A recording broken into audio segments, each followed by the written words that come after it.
Hey everyone, it's Emily Williams again, the founder of iHeart My Life, and I have the incredible Lauren Arms with me. She has an amazing company called Well To Do that she's going to tell you all about and a coaching business. So I'm going to let her introduce herself here and also check in with my team. Looks like we're all good and we're broadcasting live. So be sure to share comments and hearts, anything that comes up for you. This is going to be a really inspirational interview. I promise you that. So we'll get started. So welcome, Lauren. Thank you so much for being here. Thank you so much for having me, Emily. What a privilege. Yeah, it's amazing to speak to you. I love your story, and we're going to get into that in a second. But why don't you tell us a little bit about both your businesses? Sure thing. So Well To Do is my primary business, I suppose. It's the business that I started just coming up to 2.5 years ago.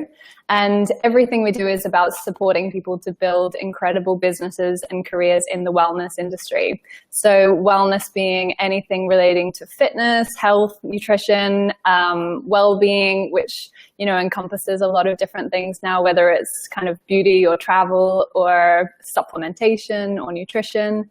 And so we run quite large-scale events in London, which are designed to bring together entrepreneurs and leading brands. And we'll often run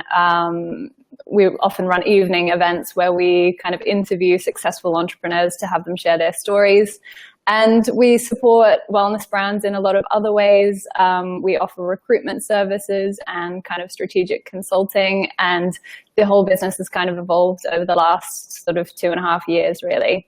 And then more recently, I sort of added a coaching component to that. And I'll share a little bit more about how that evolved, largely due to being part of the iHeart coaching course, but mainly because I had a lot of people coming to me through the Well To Do business saying, I'd love to get your one-on-one help with growing my business.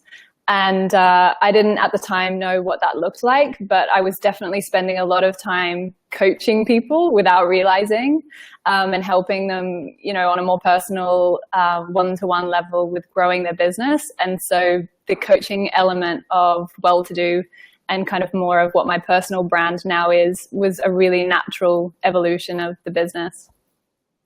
Yeah, your story is so inspiring, and everything you've done with coaching over the past few months has been incredible. So I definitely want you to share that. But before we go there, I'd love for people to understand just how you even started Well To Do, because that story in itself is so inspirational. And from what I remember, you weren't always an entrepreneur. And so there was a learning curve and having to follow your heart and having to move forward despite maybe no understanding whether this would for sure work out. So talk a little bit about that time in your life and when you moved to London and started this other business. Sure thing. So for anyone listening who hasn't already picked up my accent, I'm Australian. And about 4 years ago, I decided to just take a bit of a there wasn't any really profound reason. I just felt this urge to go and experience something outside of my comfort zone. I'd been working for the same company for 7, almost 8 years, and I'd become really familiar with the people and the brand and what I was doing, which was a role in and a very challenging role where I learned a lot from quite a young age, being thrown in the deep end straight out of university. And so the decision to move to London was really driven by this, I guess, internal sense that I needed to go and try something more difficult and more challenging and be challenged. And so I bought a one-way ticket. And when I got to London, I realized that it was going to be this big city. And, I felt straight up like a really tiny little fish in a big sea of opportunity. I didn't know anyone. I think I had kind of 1 or 2 friends that, were from school who I hadn't spoken to in 6, 7 years. And so I kind of fell into a number of jobs that just weren't that fulfilling for me. I had this picture of kind of climbing the corporate ladder, an extremely ambitious, not afraid of a challenge, but I was this extremely ambitious person suddenly realizing that I was going to have to really work my way up from the bottom. And the other thing that I realized quite quickly when I looked at kind of my company director and the people above me was that I just didn't feel inspired to be them in 5, 10, 15 years time. And I remember just like feeling numb to my work and just feeling like there needed to be something more. What were you doing? I think the internet cut out for a second when you said what the role was. What was the previous job? So I worked in international sales and marketing. I worked for an architectural firm. I worked for a software company, and then I worked for an architectural firm. And just really uninspiring for me. I was selling something that I didn't really care about, that I wasn't personally invested in. And suddenly, these thoughts around potentially, starting something of my own came up. And I'd never really thought about it was for me. I didn't think I had the tools or the experience, or I certainly didn't have the money. I hadn't saved a ton of cash, or by any stretch of the imagination, I'd kind of sold everything and moved to London. And, so where did that come from? Like, where did that spark come from for you for entrepreneurship? Just wanting independence, really, wanting to be my own boss. I didn't want somebody telling me what to do. I wanted to have control over my future. I wanted to do the thing that I loved, and I just didn't feel like I was going to find that in somebody else's business. And, looking to the future, I didn't want to feel tied to London because I didn't know what my future would involve. At the time, I only had a 2-year visa. Thankfully, I was able to get an extension on my visa later on. But really, it was just this feeling of, wanting to have control. And so, I really just launched Well-to-Do as a grassroots concept. I made a really crappy logo in Microsoft Paint. This is when I was still in my 9-to-5 job. I launched a WordPress website. I'd never done anything like that before. And I remember thinking like, this is not what I want it to look like, but I know I just have to start. And so I launched the crappy website, and I just started writing content about wellness, which was something I was interested in, and something that inspired me. And I thought, if I start with something that I care about and that I'm passionate about, it will evolve into something, and I'll eventually find my big idea. And you knew from being in Australia how big wellness was. And I think you said to me, you predicted that it would be coming over here in like a big way very soon. So you were really smart about that as well. Yeah, I had this feeling. There were spinning studios opening on the high street in London, and juice bars, and people were suddenly talking about, this idea of wellness and personal well-being. And I'd seen it take off in other cities. It was massive in New York, massive in Australia. And I just knew that there was this tidal wave of wellness coming to London. And it took me about 9 months to figure out how to make any money at all from that business. I, during that time, had quit my job with reckless abandon. I didn't have any money saved. But I thought, you know what, it's now or never. And I didn't want to wait in the comfort and security of my 9-to-5 job, knowing that, that would stop me from moving forward quickly. And so I quit my job. In the end, I actually did have to borrow some money from my parents. They loaned me my wedding fund, which is really funny. I don't know if my boyfriend knows that. But anyway, because they believed in my idea, and they really believed that I could turn it into something successful, which, I'll be forever grateful to them for. And it took time, but, I worked day and night, and, I worked from my bedroom. And eventually I got to a point where I actually had to go home to Australia. Because I couldn't really afford to be living in central London, and I had to apply for this new visa. And then, my mom gave me this pep talk, and, and I really sat down and focused on what I wanted to create. And I realized that what was really interesting to me was the business of wellness.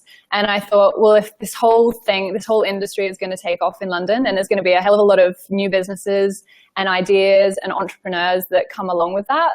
Yeah. And I'd worked in a number of other industries, and I'd always seen the benefit of different companies and brands and brand owners coming together in one community.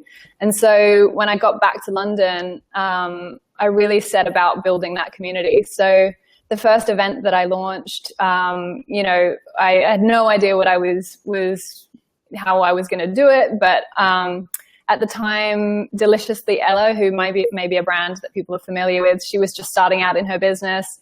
And I emailed her and I said, you know, would you like to share your story? And she said, yes, amazingly. And so the first event was, you know, Deliciously Ella sharing her journey of how she started her business. And amazingly, you know, 100 people came and bought tickets. And so that really kicked off my business. And, you know, I started then generating proper revenue in the business to the point where I could hire my first employee. It's incredible. I'd kind of, you know, I'd kind of made it work, and I'd figured it out, and I'd realized like what it was that I needed to do to make this business successful. And I think the interesting part for me in that story is that there was a part of me that still didn't feel quite satisfied. And I had all of these people coming to my events and saying, you know, you've built this amazing business. Look at how you're building this community. And there was still a part of me that felt like I didn't have a role to play in my own business. Where do you think that came from? I honestly think that I'd spent a lot of time with my business hat on trying to answer this question of what's the gap in the market? What do my customers want? What do people want from me? And not actually getting really honest with what I wanted to give to them. And the other part of it was that I spent a lot of time doing the thing that I loved because it was the thing that I loved doing, but I did it for free. So that was having coffee after phone call after, you know, lunch meeting with people, giving them advice and encouragement and support and connecting them to this person, connecting to that person. Yeah. And I'd come home to my boyfriend exhausted and crying because the business wasn't making enough money and I wasn't happy. And, you know, I realized that I wasn't charging for the thing that I valued giving people the most. And that was that kind of one-on-one coaching. And at the same time, I wasn't prepared to admit to myself that that was the thing that I really wanted to do. Why not? I think just fear, you know, fear of putting myself out there, doing the thing that I want to do and charging for it. It's funny, isn't it? You know, because the other stuff that was coming really naturally to me didn't feel the same way. I felt at ease charging money for that. I'd felt at ease having my business charge me out as a consultant, and yet suddenly doing the thing that I really wanted to do, I felt was enough of a reward for me without allowing myself to charge money for it as well. Interesting. So how did you move past that? What happened? So it was at a time in my business about 2 years into the 2 years in, I should say. Yeah, because I'm coming up to 2.5 years. 2 years into the business and just feeling really stuck and knowing that something had to shift. And I started researching ways to scale my business. And I had a really long conversation with an investor, and she was going to support me in the business, and she was going to take a share of equity in my business. And it was really exciting because she was going to mentor and guide me. And then for some reason, you know, sometimes we don't know what the reason is, and I'll never know what the reason is. But, you know, part of me thinks it's because of where I've ended up. She withdrew her proposal to support me in my business. And it was devastating, you know, because she was going to give me the support that I thought that I needed. And the next week, at first, I really resisted it. I really resisted this whole idea of again admitting that I wanted to be a coach, because I felt like coaching had this funny vibe to it. And I've since learned that it was triggering me because it was the thing that I really wanted to do. And I felt triggered by, other people in the industry that I had been following for a long time. And I've since learned, like, that was a sign to me that it was actually a thing that I really wanted for myself. So yeah, because it brought up a lot of emotions. Totally brought up a huge amount of emotion, but I kept getting drawn back to this course. And I watched a lot of the testimonials, and it just spoke to me. It really did. And I couldn't see at the time how it was going to fit into my business. I was really nervous about that, but also I knew that it was something that I had to do. So were you nervous about the time commitment, the money? What was coming up for you? Both. Yeah. I was concerned about how, because I had this fear of being labeled as a coach, I was afraid that it might contrast or contradict some of what I was already doing with my business, or be, or that I'd have to have this other business over here. And how was I going to juggle the two? How was I going to mesh them together?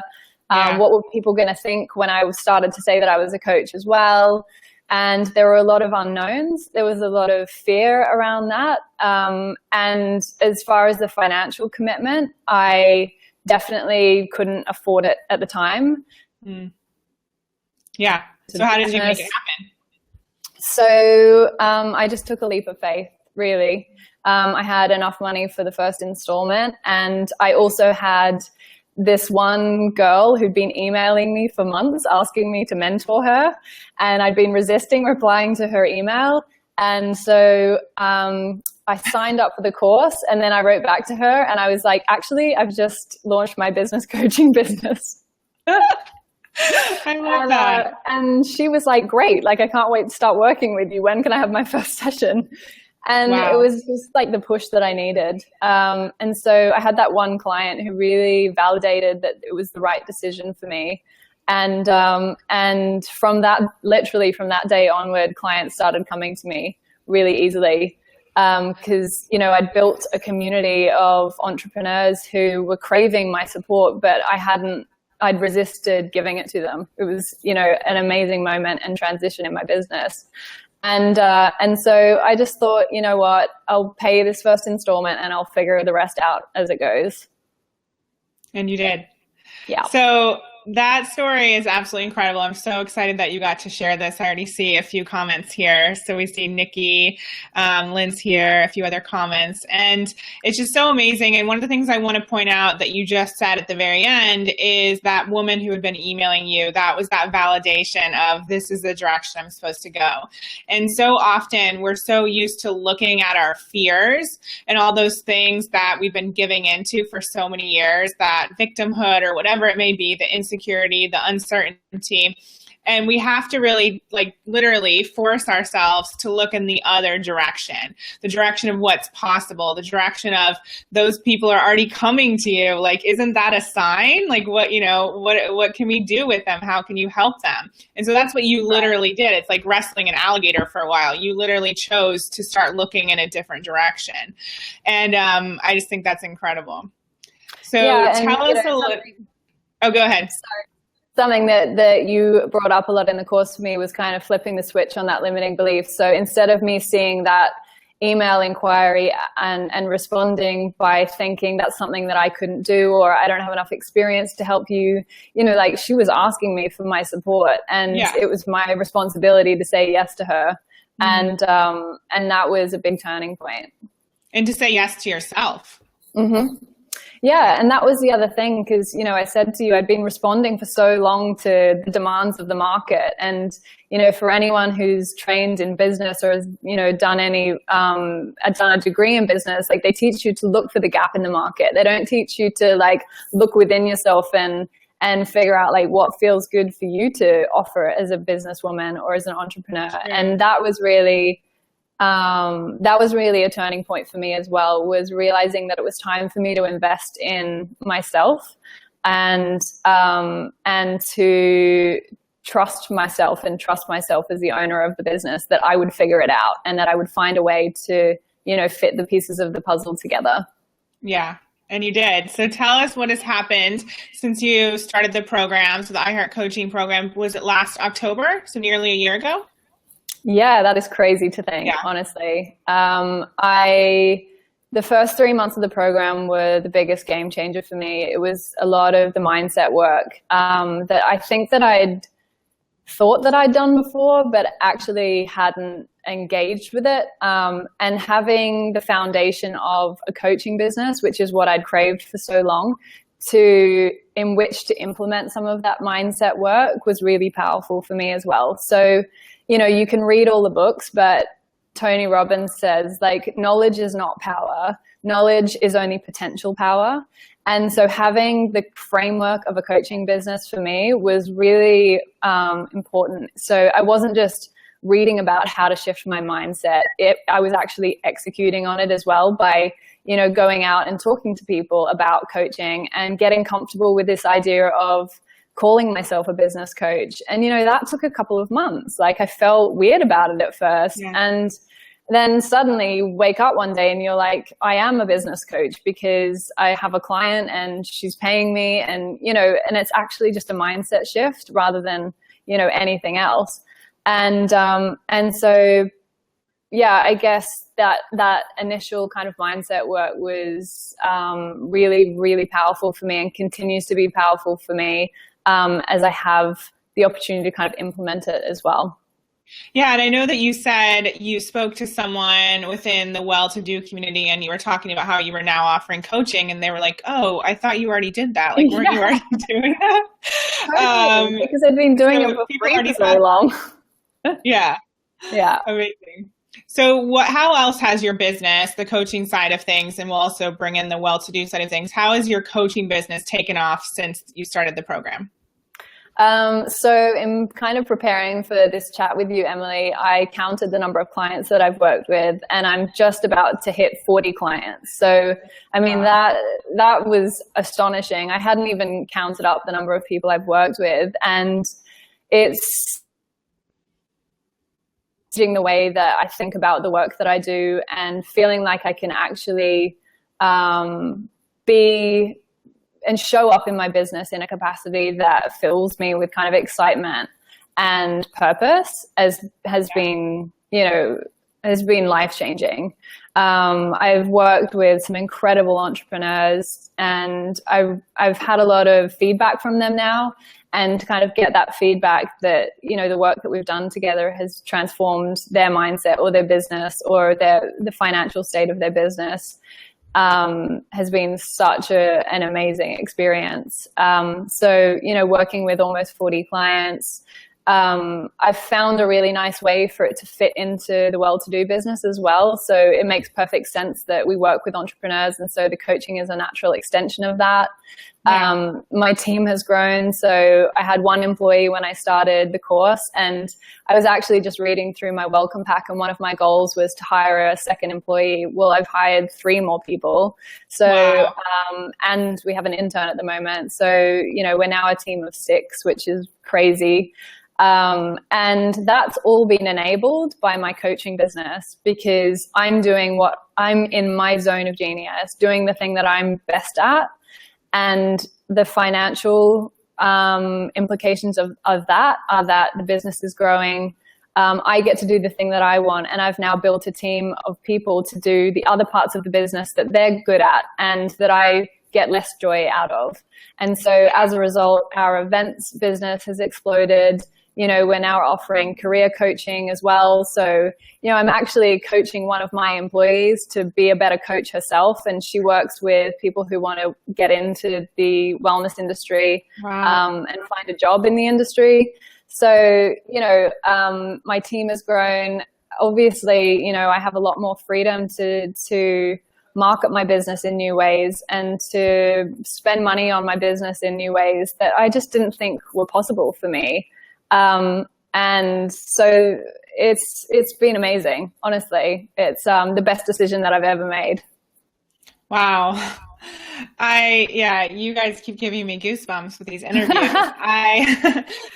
Your story is just, excuse me, so incredible. And the thing that keeps coming up for me is also you being able to be more of yourself. And so I know you mentioned finances and you've had these nearly 40 clients come in. I know you've made 80K in pounds, which is over 6 figures in US dollars in the past year in your coaching business. And it's just amazing to see how that's also transforming the way that you live your life and the permission that you give yourself to maybe make different decisions than you would have made before. And I think that's what a lot of women are craving. We're so often denying what we actually want because we want to fit into the mold, or we want to do what we've always done, or we're scared, or we wonder what people will think. And so seeing you really just own who you are and what you actually want has been amazing. So that brings me to one of the things I wanted you to share on this interview. So I recently saw this amazing picture of Lauren for everyone who's watching, and I've seen tons of comments here. So thank you everyone for reaching out. So I recently saw this picture of Lauren standing in front of this store with this shopping bag. And my assistant, Katie, was actually like, oh, she has to tell this story. Make sure she tells the story. So Lauren, will you do us the honor of telling this story? God, you really talked up this story. I know. It's so good, though. So when I moved to London, I lived in quite an expensive part of the city. You know, I really wanted to live in this beautiful area, and I managed to get a room in this amazing house for a steal of a price. And I really felt like I was living in this incredible part of London. But I also remember at the same time feeling like a bit of an imposter. And people talk about kind of this imposter syndrome, and it totally resonates with me because at the time I was living in one of the most affluent parts of the city, but, you know, I was in a pretty average job. You know, I wasn't making bad money, but, you know, I was kind of making an average salary. And I remember kind of walking around that neighborhood, that particular neighborhood, kind of thinking, you know, this could never be me. You know, and actually I had quite a negative view on wealth at that time. And, you know, this is not that long ago. And so I used to see these people driving these big fancy cars, and, you know, it was just never going to be me in my mind. And I would admire that lifestyle, but it really triggered me in some not so positive ways. And part of the mindset work that we did in the course was to look at how we think about money, how we think about making money, what money means to us, but also what we really desire in our lives.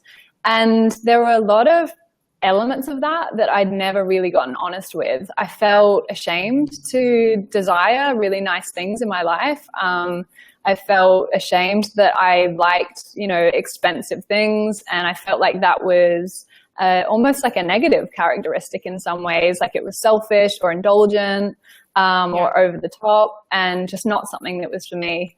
And that has shifted a lot recently. You know, part of building a successful business involves rewarding yourself along the way, whether that's, you know, celebrating milestones or getting a blow dry. You know, these things are what remind you that you've done the hard work and that you've committed to your dreams and that you get to enjoy that as you go. It's not some destination. You know, the journey is now.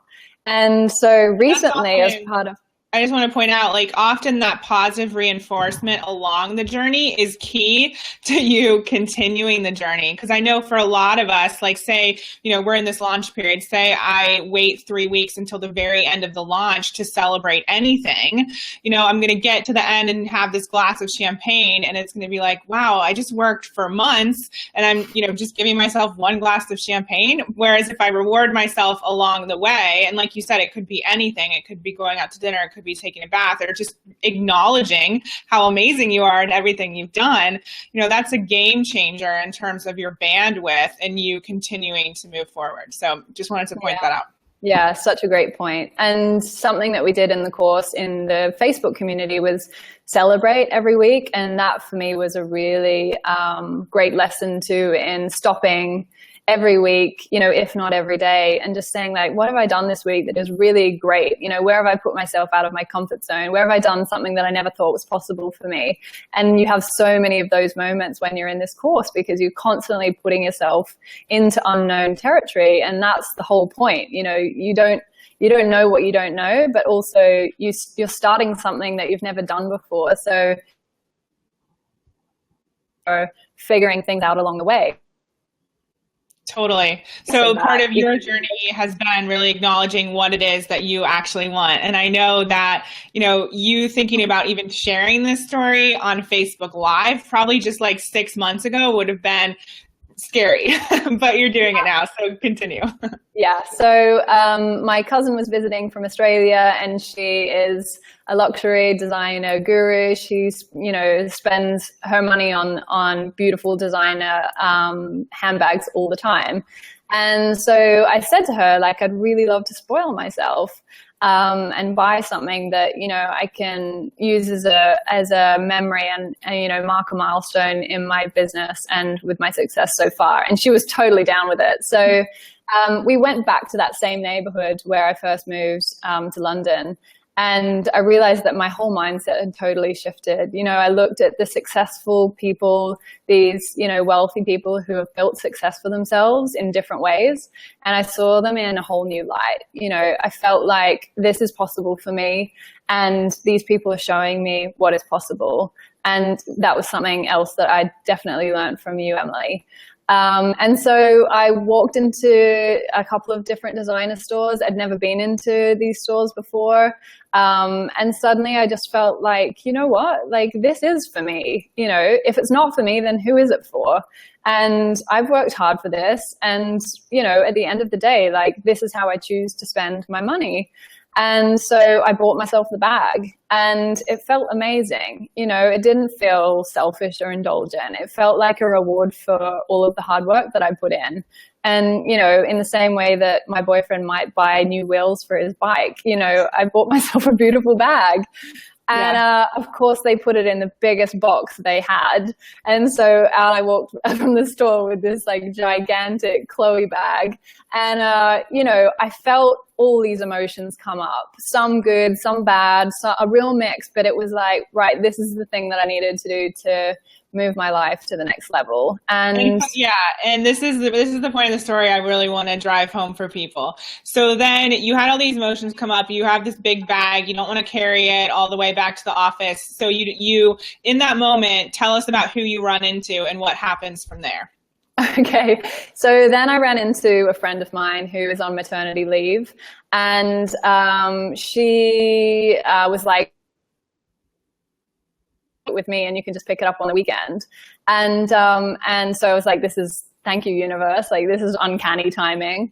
And so I left it with my friend so that I could go off and go to a client meeting and go back to the office. And then when I went to pick it up, you know, I ran into her husband, who was at home at the time when I was picking it up. And he's quite a well-known investor in the industry in London. He knows my business. I've met him before. But, you know, like for me, it was, you know, he sort of pointed out, like I'd obviously bought this expensive bag. But for me, it was like a moment of recognition that my business is successful. But also, you know, it was a good opportunity then for me to reach out to him and for him to see that I'm at a new level in my business. And so it was coming into contact with the type of people who live in those parts of town or shop in those kind of stores that I realized that actually when you up-level your life, you suddenly start connecting with a whole new caliber of people who want success in the same way that you do or have success in the way that you want it.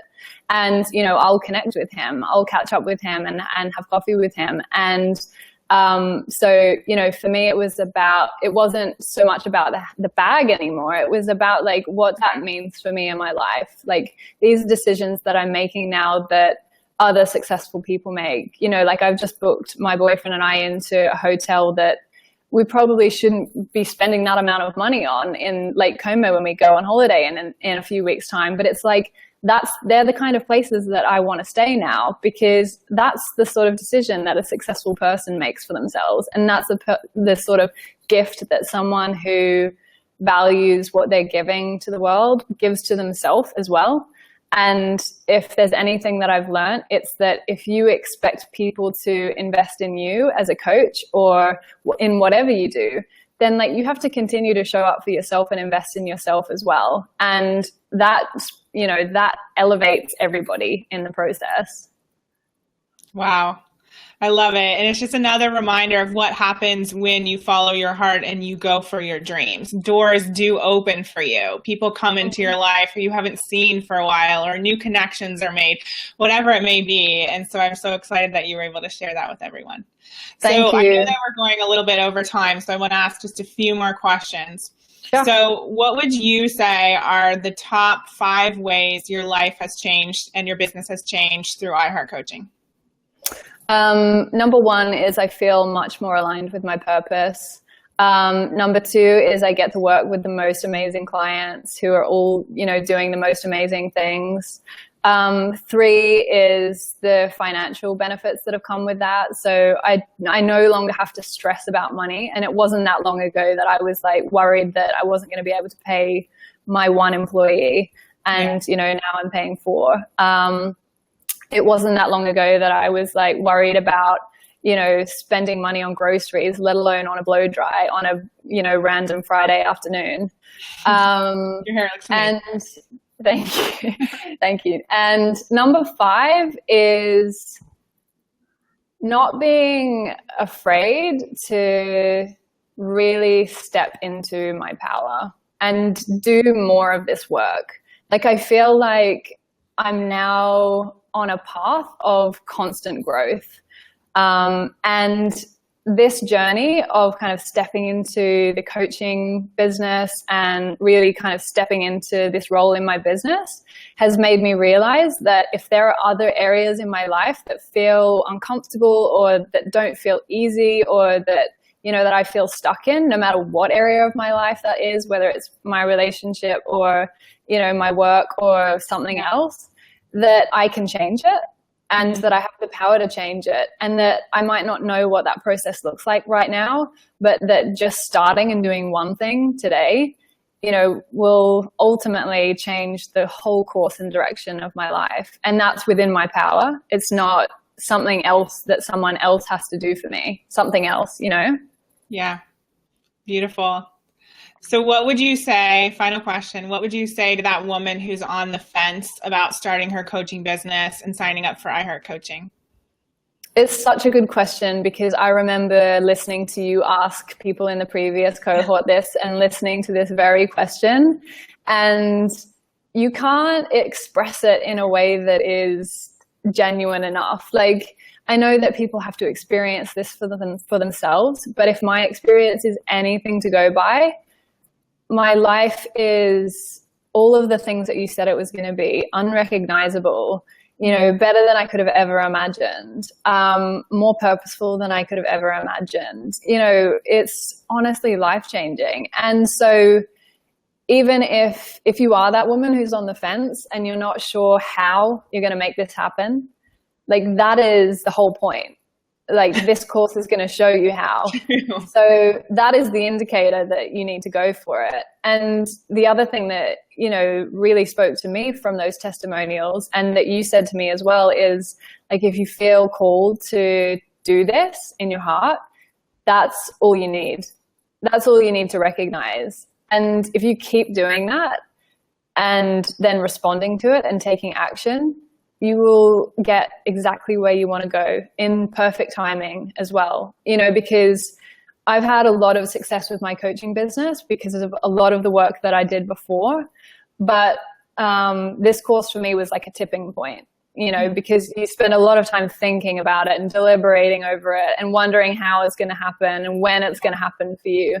And then it's like, right, now is the time to actually take action, you know, make the investment in yourself. And there's, you know, that you're never going to fail if you invest in yourself and back yourself 100%. So it's as simple as go for it.